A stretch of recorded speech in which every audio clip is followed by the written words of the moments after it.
شادی بیاہ میں بہت ہوتا ہے یار یہاں کرنی ہے یہاں کر, پھر جب ہو گئی ابے یار وہاں کر لیتا تو مجھے بتا بھی رہے تھے. یہ انسان کی فطرت ہے. ہم جب کالج میں پڑھتے تھے نا تو ہمارے ایک دوست تھے, ان کو پینٹیں خریدنے کا بہت شوق تھا, پہننے کا بھی خریدنے کا بھی. تو ہم ایس ایم سائنس کالج سے نکلتے, یہ بولٹن مارکیٹ میں نا پوری پینٹوں کی شرٹوں کی دکانیں ہیں. ان کے بچے اب تو ماشاء اللہ بیٹھے ہوئے ہیں بیان میں, یہ بیٹھے ہوئے ان کے ابا کی بات کر رہا ہوں. تو وہ کیا ہوتا تھا, وہ پینٹ خریدی, گھنٹہ لگا دیتا. وہ اب تو نیک بن گئے, ان کے ابا کی بات کر رہا ہوں, وہ ناراض نہ ہو. وہ بیان میں ایڈیٹنگ بھی وہی کرتے ہیں, یہ والا قصہ نکالنا دے کہیں, بیان میں ایڈیٹنگ بھی انہیں کے ذمہ. گھنٹہ لگا دیتے تھے وہ ہمارے دوست صاحب پینٹ خریدنے میں, یار یہ والی نہیں, یہ والی, یہ والی نہیں, یہ والی. ایک گھنٹے کے بعد جب خریدی تو اگلی دکان میں جو پینٹ ہے وہ اس سے یار یہ والی. یہ انسان کی نیچر ہے, یہ سب کے ساتھ ہوتا ہے.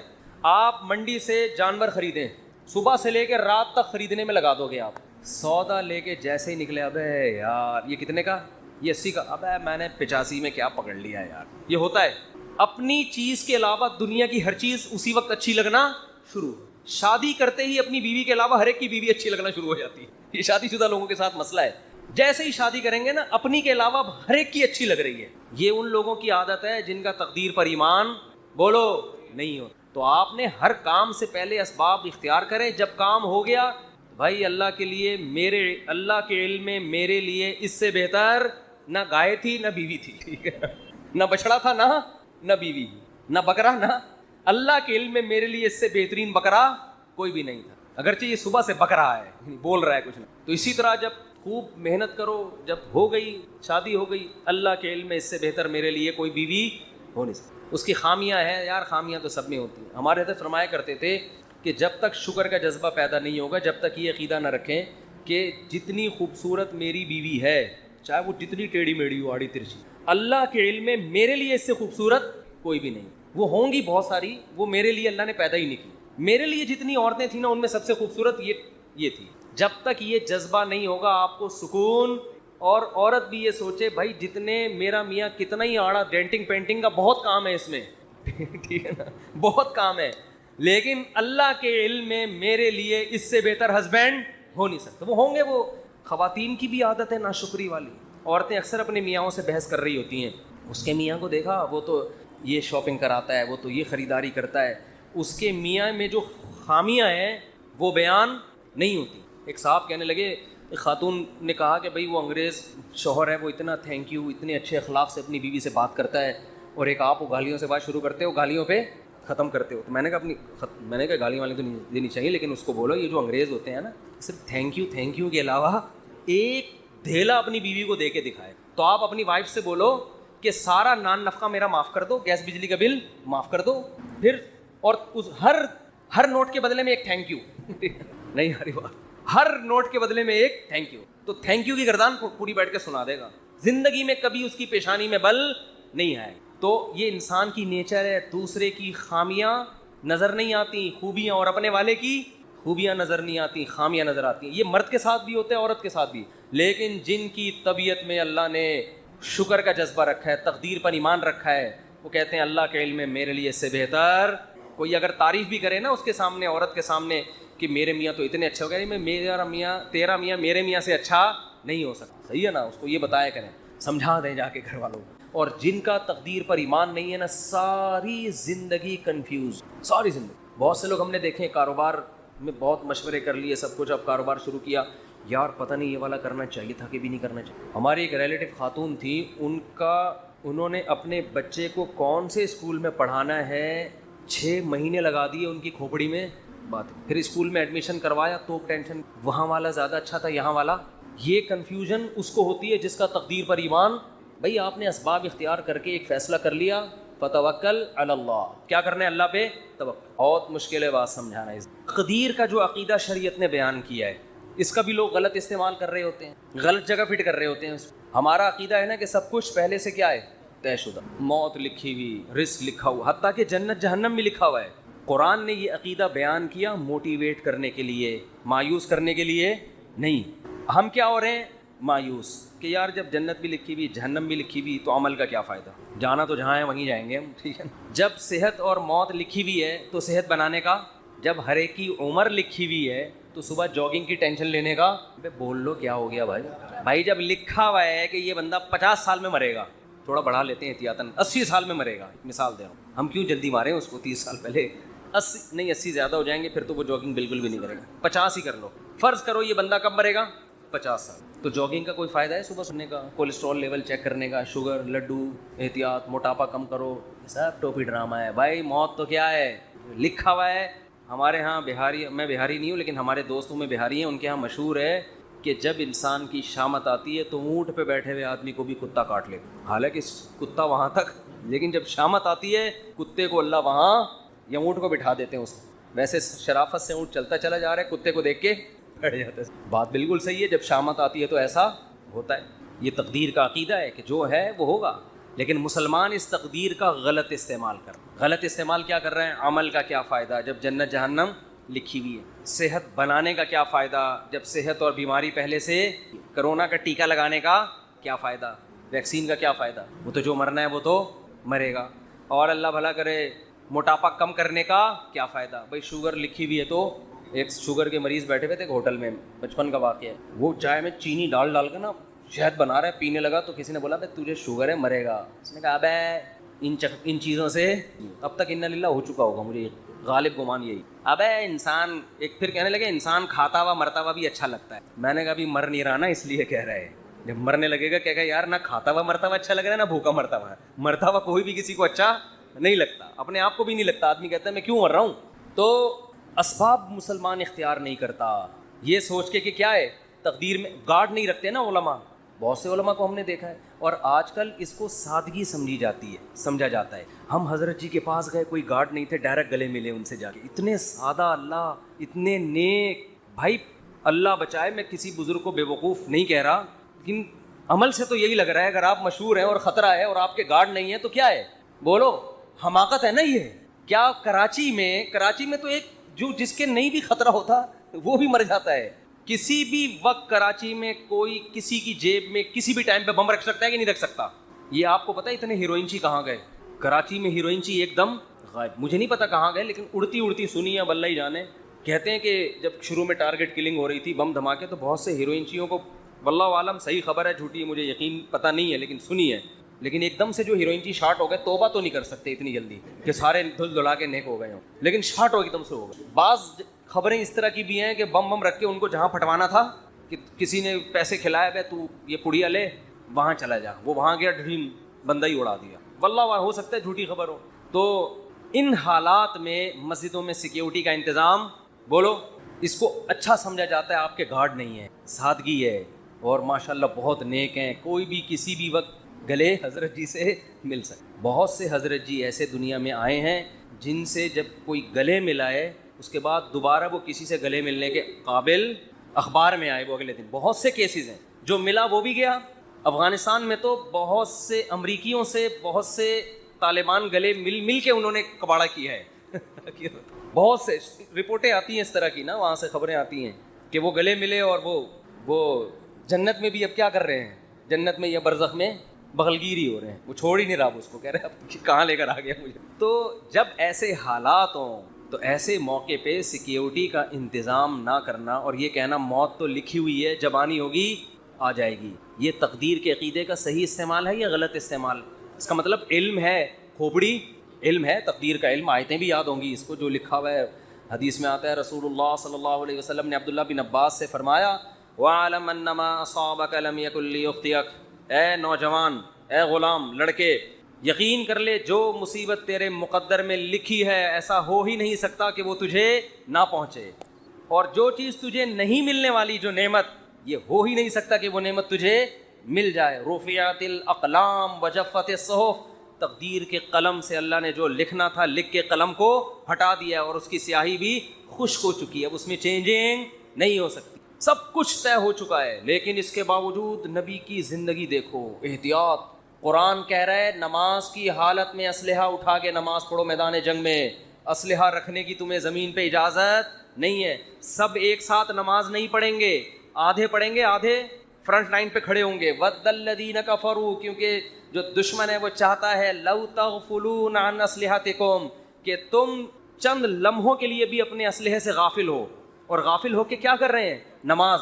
یہ نہیں کہ کوئی خدا نخواستہ کوئی گناہ میں مشغول ہیں, اللہ کی طرف مشغولیت کی وجہ سے دشمن سے کیا ہو رہے ہیں؟ غافل. یعنی عبادت میں مشغول ہونے کی وجہ سے کیا ہو رہے ہیں؟ دشمن سے غافل. اس میں تو یہ ہونا چاہیے, ہم سے کوئی پوچھتا تو ہم کہتے بھائی تم اگر اللہ کے لیے اللہ کی طرف مشغول ہو نماز میں تو اللہ تمہاری حفاظت, کیونکہ تم اللہ کے لیے, تم کوئی گناہ تھوڑی کر رہے ہو. اور اللہ نے حکم دیا نماز پڑھنے کا, تو اللہ کے حکم کو فالو کرتے ہوئے تم اگر نماز میں مشغول ہوگے تو مدد تمہاری غیب سے آئے گی.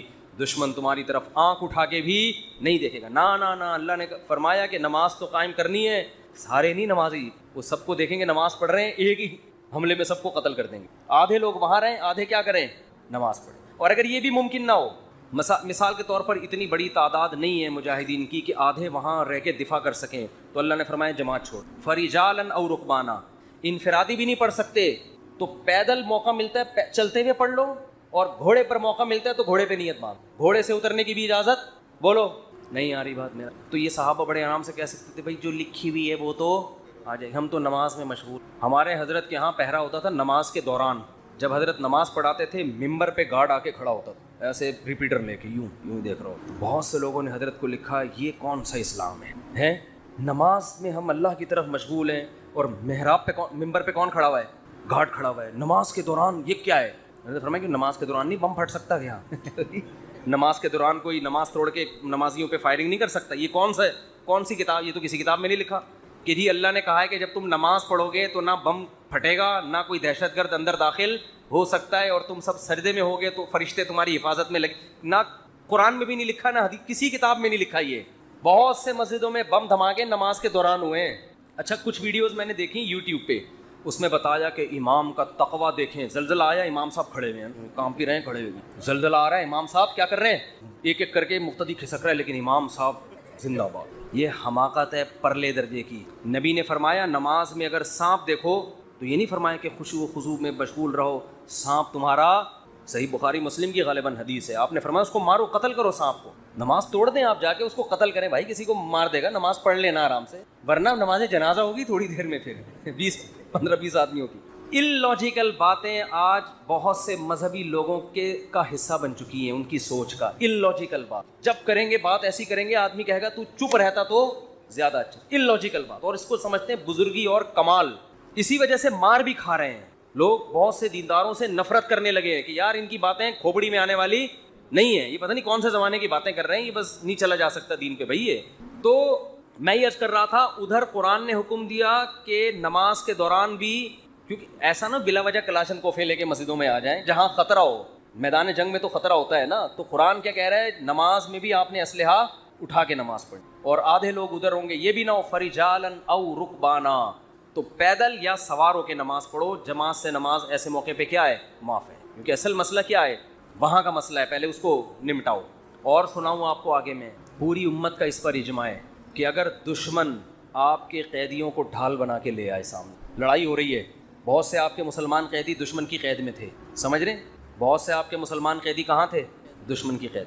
میدان جنگ میں وہ سامنے لے آئے ان کو فرنٹ پہ, معصوم بچے ہیں یا عورتیں ہیں یا معصوم مسلمان ہیں. اب آپ اگر فائر کریں گے تو کس کو لگے گا, مسلمان.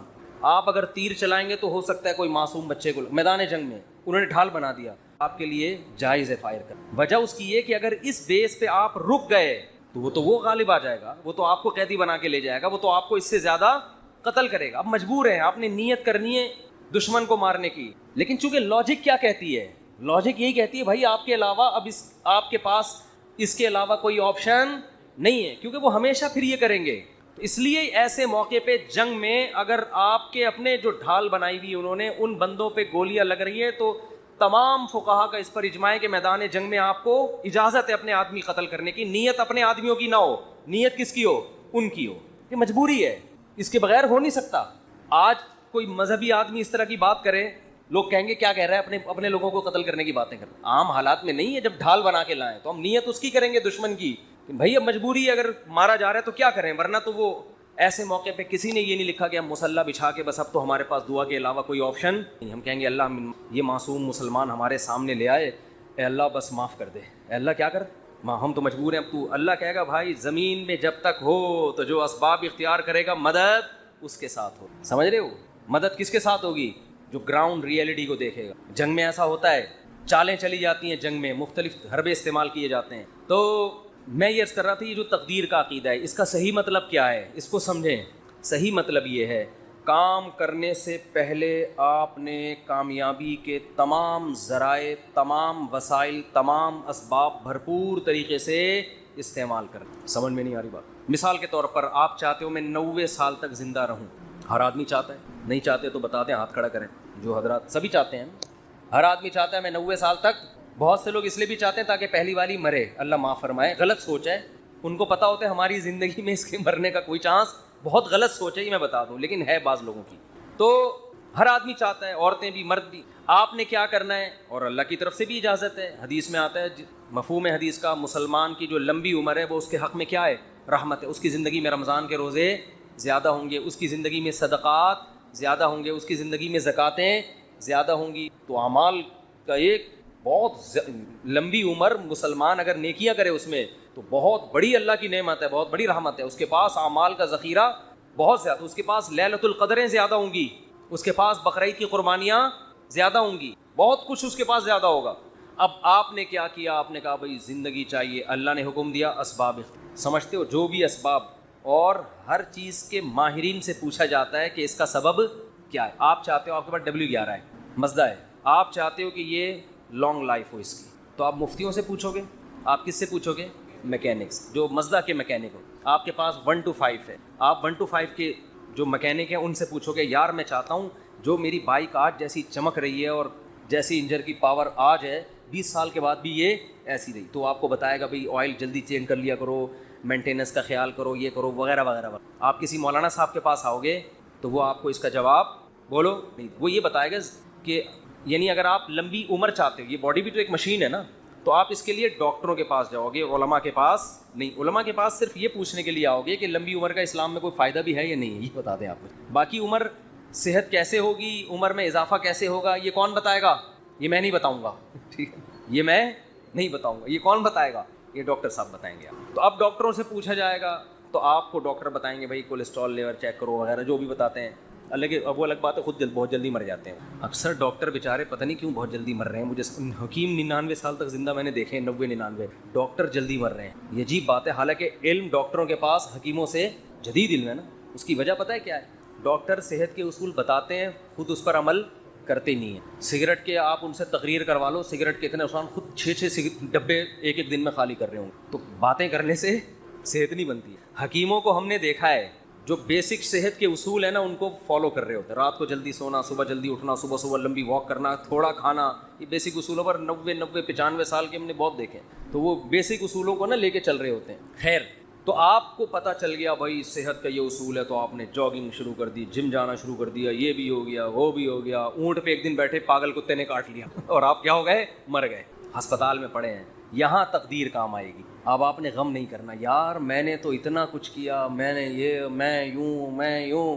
تو ایسے موقع پہ, یہ اس موقع کی حدیث ہے, وَعْلَمْ أَنَّمَا أَصَابَكَ لَمْ يَكُنْ لِيُخْطِئَكَ. نبی حضرت عبداللہ بن عباس سے فرما رہے ہیں کہ یقین کر لے جو مصیبت تجھے پہنچی ایسا ہو ہی نہیں سکتا تھا کہ وہ نہ پہنچے, بس اللہ نے مقدر یہی کیا ہوا تھا. تم نے اپنے اسباب اختیار کر لیے, تمہیں ثواب مل گیا, لیکن اللہ نہیں چاہتا تھا. بات آ رہی ہے سمجھ میں؟ تو ہو جاتا ہے ایسے موقع پہ ہے, پہلے نہیں ہے, کام کے بعد ہے, بشرطے کہ آپ نے کام پورا کیا ہو.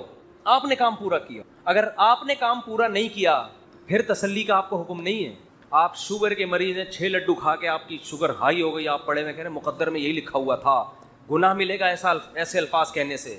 اللہ کہے گا یہ لکھا ہوا تھا مگر تیری حماقت کے ساتھ لکھا ہوا تھا. اللہ کو پتا تھا یہ اس کو شوگر ہے, پھر بھی یہ حماقت کرے گا. تو اللہ کو پہلے سے پتا ہوتا ہے نا کون بے وقوف ہے, کون عقل مند ہے, کون حماقت. اللہ نے اس لکھ دیا تھا کہ یہ کمبخت گناہ کرے گا, ورنہ تجھے کس نے بتایا تھا کہ یہ لکھا ہوا ہے؟ سمجھ میں نہیں آ رہی بات؟ تو تقدیر کا عقیدہ, آپ نے تمام اسباب اختیار کر لیے, رزلٹ 0 ہے. تو ایسے موقع پہ غیر مسلم ڈپریشن میں جاتا ہے کہ یار میں کامیابی کے سارے اسباب اختیار کر رہا ہوں مگر نتیجہ کیا ہو رہا ہے, 0. یہ جو موٹیویشنل اسپیکر آپ کو کامیاب لوگوں کی 7 گٹس بتا رہے ہوتے ہیں نا, 7 علامتیں, یہ ان کی بتا رہے ہوتے ہیں جو ہو چکے ہیں کامیاب. ورنہ بعض میں 14 علامتیں پائی جاتی ہیں 7 کے بجائے, وہ پھر بھی کامیاب, بولو, پھر بھی نہیں ہوتے. یہ تو آپ کو وہ بتا رہے ہوتے ہیں 7, وہ ہے نا مشہور کتاب ہے 7 ہیبٹس, کچھ اس طرح کا نام ہے اس کا, 7 عادتیں کامیاب لوگوں کی. اس میں وہ بڑی خاندانی عادتیں, تو اس میں پھر وہ وہ فلانا جو تھا وہ یوں ہوا گیا تھا، وہ اتنا ہو گیا، وہ ویسے ہو گیا. بھائی یہ کتاب اس میں بھی لکھو فلانے میں 7 کے بجائے کتنی علامتیں تھیں، یہ 7 بھی تھیں اور الگ سے گریوی میں 14 7 اور بھی تھیں اس کی. ٹھیک ہے، 7 تو یہ کامیاب لوگوں کی اور 7 بہت زیادہ کامیاب لوگوں کی اضافی اس میں قدرت کی طرف سے انسٹال ہوئی ہوئی تھی. 14 علامتیں ٹوٹل پائی جاتی تھیں جو دریافت ہو سکتا ہے اس کے علاوہ بھی پائی جائے، لیکن وہ اونٹ پہ ایک دن بیٹھا اور پاگل کتے نے اس کو تو وہ ساری علامتیں کہاں گئیں. ہوتا ہے ایسے. وہ میں اکثر امام شافعی کا ایک شعر پڑھتا ہوں. امام شافعی بہت بڑے شاعر تھے. ان کا ایک شعر ہے، وہ شعر کہتے ہیں کہ اذا سمعت بان مشدودا حوا عودا فاثمر في يديه فصدقي واذا سمعت بان محروما اتى ماء ليشربه فغاض فصدقي یا فحققي. امام شافعی فرماتے ہیں کہ اگر تمہیں پتہ چلے نا کسی کی اچھی قسمت ہے، خوش قسمت آدمی، اس نے ایک دن لکڑی ہاتھ میں پکڑی اور لکڑی نے وہیں پھل دینا شروع کر دیے، ابھی اس نے اس کو زمین میں دبایا بھی نہیں، درخت بھی نہیں، پانی کھاد یہ اس پروسیس سے گزرے بغیر ہی قدرت نے اس کا ایسا ساتھ دیا کہ لکڑی نے یا بیج نے ہاتھ میں ہی پھل دینا شروع کر دیے. فصدقی، تصدیق کر دیا کرو، خوش قسمتوں کے ساتھ ایسے واقعات ہو جاتے ہیں. مٹی میں ہاتھ ڈالیں سونا بن جاتی ہے. وہ ہوتا ہے نا، جس کاروبار میں ہاتھ ڈال رہے ہیں وہ ایک دم چلنا شروع. ایسے بہت سے لوگ ہم نے دیکھے، وہ گولے گنڈے کی ریڑھی لگائیں کروڑ پتی ہو جاتے ہیں، اور جناب وہ جس کام میں ہاتھ ڈالتے ہیں برکت. اور ایسے لوگ بھی ہیں، کوئی کروڑ پتی تاجر نے ان کو بلا کے صرف چائے پلا دی اپنی دکان پہ، مشورہ لے لیا چھوٹا سا، اور کاروبار ٹھپ ہونا. کروڑوں کے کاروبار جب ان کے حوالے کرو تو ایک دم بیٹھ جاتے. بعض دفعہ ان کی اپنی حماقت ہوتی ہے، بعض دفعہ اللہ کی طرف سے بھی ہوتا ہے. تو فرماتے ہیں وَإِذَا سَمِعْتَ بِأَنَّ مَجْدُودًا حَوَا عُودًا فَأَثْمَرَ فِي يَدَيْهِ فَصَدِّقِي. خوش قسمت آدمی کے بارے میں اگر تم نے سنا کہ لکڑی ہاتھ میں پکڑی اور اس نے پھل دینا شروع کر دیا، مان لیا کرو ایسے واقعات ہو جاتے ہیں خوش قسمتوں کے ساتھ. وَإِذَا سَمِعْتَ بِأَنَّ مَحْرُومًا أَتَى. اور جو بدقسمت آدمی ہے اس کے بارے میں کبھی یہ خبر سننے کو ملی کہ اس کو صرف پانی چاہیے تھا، کوئی کروڑوں اربوں روپے بھی اس کی خواہش بیچارے کی نہیں، وہ کہہ رہے پانی مل جائے مجھے پیاس لگ رہی ہے، اور اسباب ایسے پیدا ہوئے کہ بھرا ہوا کنواں، اب تو ملے گا ہی پانی. اب وہ خوش ہو گیا کہ اب تو میری قسمت جاگ گئی. بھائی صرف 1-2 گلاس نہیں، کنواں کیا ہے بھرا ہوا اور میرے قریب ہی ہے، اب تو پانی تو ملے گا، میں تو کروڑوں بھی نہیں مانگ رہا اللہ سے. وہ پانی پینے کے لیے آیا، کنویں نے اس کو دیکھ کے، پانی نے جب اس کو دیکھا اس کو دیکھ کے نیچے ہو گیا کہ تجھے نہیں، سب کو ملے گا تجھے نہیں ملے. یعنی پانی نے جب اس کو دیکھا نا یہ آیا ہے، پانی نے کہا میں نیچے جا رہا ہوں. اس کو دیکھ کے یہ شاعری میں تو تھوڑا مبالغہ ہوتا ہے بات سمجھانے کے لیے، اس کو بھی لوگ پڑھ کے بیٹھ جائیں گے یار امام شافعی اتنے بڑے محدث، یہ کیسی باتیں کریں. بھائی یہ سمجھانے کے لیے ہے نا، یہ سمجھانے کے لیے. تو کہتے ہیں وہ دیکھ کے نیچے چلا جائے تو کیا کرنا ہے، حقیقی اس کو بھی صحیح قرار دے دیا کرو. یار ہوتا ہے بعض دفعہ اونٹ پہ بیٹھے آدمی کو کتے کاٹنے کا مطلب یہی ہے. تو لیکن یہ کب سوچنا ہے، کام ہونے کے بعد. جیسے غزوہ احد میں مشورے ہوئے، سب کچھ ہوا، شکست ہو گئی، تو اللہ نے کیا فرمایا، غم کرنے کی اجازت. تلک الایام نداولها بین الناس. یہ ایام ہم الٹ پلٹ کرتے ہیں، کبھی ان کو فتح، کبھی تمہیں فتح، کبھی ان کو شکست، کبھی تمہیں شکست. بس یہ تو اللہ کے، اگر ہمارے ہی اس کاموں سے سب کچھ ہونے لگے تو ہم میں اور اللہ میں کوئی فرق رہے گا پھر؟ ابے کیا ہو گیا بھائی، کیوں سمجھ میں نہیں آ رہا، تو یوں ہی تھوڑا سا کیا کرو نا. اگر ہمارے ہی کرنے سے سب کچھ ہو رہا ہو تو پھر ہم میں اور اللہ میں کوئی فرق ہے؟ پھر تو ہم تو اللہ بن گئے نا، جو کر رہے ہیں وہ ہو رہا ہے. ایسا نہیں ہے